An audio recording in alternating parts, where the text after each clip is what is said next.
ममता बनर्जी को झटके पर झटके मिल रहे हैं। पहले करीब 58 विधायक बागी हुए, फिर करीब 20 सांसद और अब करीबी नेता भी साथ छोड़ रहे हैं।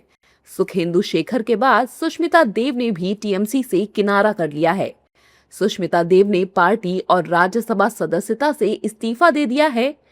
पिछले 3 दिनों में टीएमसी के 2 राज्यसभा सांसद पार्टी छोड़ चुके हैं।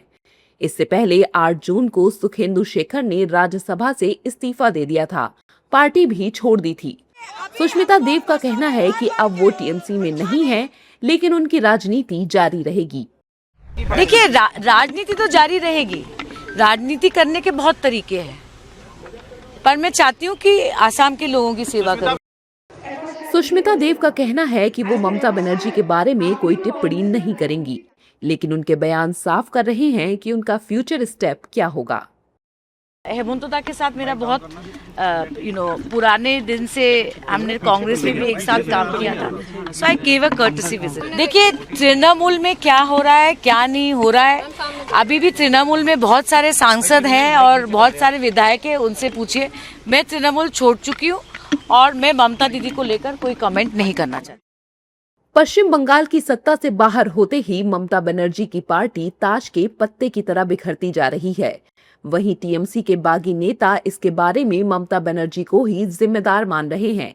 टीएमसी की बागी सांसद शताब्दी रॉय पूछ रही हैं कि चुनाव में हार पर मंथन क्यों नहीं हुआ, किसकी वजह से हार हुई, ये जानने की कोशिश क्यों नहीं की गई। देखो, इतने लोग आए, मतलब 2-3 आने से आप बोल सकते उसका गलती है ना, उसका पर्सनल कोई एजेंडा होगा। जब इतने लोग आ रहे हैं, मतलब दल का फॉल्ट है, पार्टी का तो इतना दिन से ये लोग को संभालना ज़रूरी था।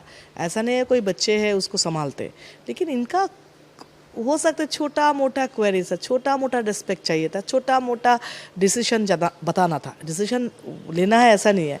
फिर भी मुझे लगता है कोई किसी का बात सुने नहीं, और हारने के बाद भी हारने का कोई एक्सप्लेनेशन दिया नहीं।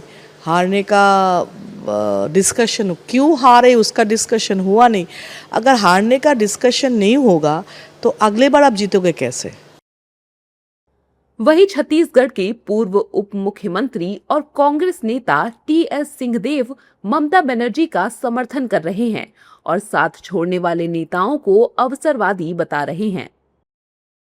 और जिन लोगों ने उनका साथ छोड़ा, ये उनको बहुत गिरी हुई स्थिति में दिखाता है। एक बहुत अवसरवादी मानसिकता से जुड़े हुए लोग ही सत्ता के, यानी लोगों से उनको मतलब नहीं था, टीएमसी की नीतियों से मतलब नहीं था।